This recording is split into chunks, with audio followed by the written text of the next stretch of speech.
नमस्कार विद्यार्थी मित्रांनो, मराठी कॅम्प या आपल्या यूट्यूब चॅनलवर तुम्हा सर्वांचे स्वागत आहे. तर मित्रांनो, सर्वप्रथम तुम्हाला मकर संक्रांतीच्या हार्दिक शुभेच्छा. तर मित्रांनो, महाराष्ट्र राज्य सुरक्षा महामंडळाच्या बॅच क्रमांक 59 अनुक्रमांक 1558 ते 1784 पर्यंत या सुरक्षाकर्मींना 12/1/2024 रोजी Azad Maidan police Thane police club या ठिकाणी बोलवण्यात आले होते. तर सत्र क्रमांक 59 मधील काही उमेदवारांना नियुक्ती मिळाल्या आणि काही उमेदवारांना नियुक्त्या हे अद्यापही मिळालेल्या नाहीत. कारण सत्र क्रमांक 57-58 चे काही उमेदवार हे नियुक्तीचे बाकी होते.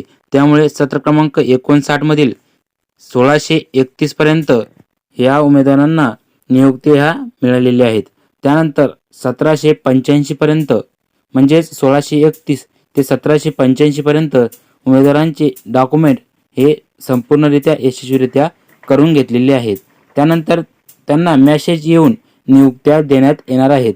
आता 12/1/2024 रोजी मिळालेल्या उमेदवारांना जे पॉईंट आहेत ते पॉईंट मुंबई गँगरोज, Mira Bhayander police, Juhu airport, RPF CST Matunga, custom Wadala, RPF Western Railway, Vasai Nalasopara, Yes Bank, MPPT strike reserve force 2, Reserve Bank, Tata Hospital Parel, railway police station Andheri, त्यानंतर Mahametro Mumbai, Juhu airport, Mira Bhayander police, RPF Matunga अशा विविध ठिकाणी उमेदवारांना नियुक्त्या ह्या मिळालेल्या आहेत.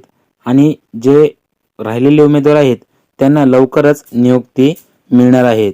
आणि यानंतर सत्र क्रमांक 59 ही संपल्यानंतर लगेचच 60ला नियुक्ती देणे सुरुवात होणार आहे.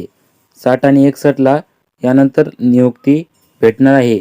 शक्यतो 4 महिने कालावधी 60 आणि 61 नंबरच्या बॅचला लागू शकतात. आणि सत्र क्रमांक 62च्या ज्या महिला उमेदवार आहेत त्यांना ज्या ठिकाणी महिलांची गरज आहे त्या ठिकाणी नियुक्ती मिळणे हे चालू आहे.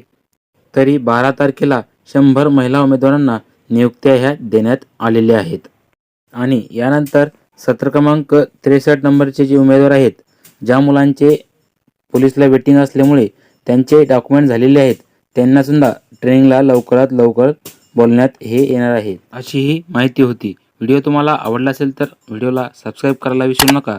आणि MSF बद्दल अशाच नवीन माहितीसाठी आपल्या मराठी कॅम्प या यूट्यूब चॅनलला सबस्क्राईब करून ठेवा.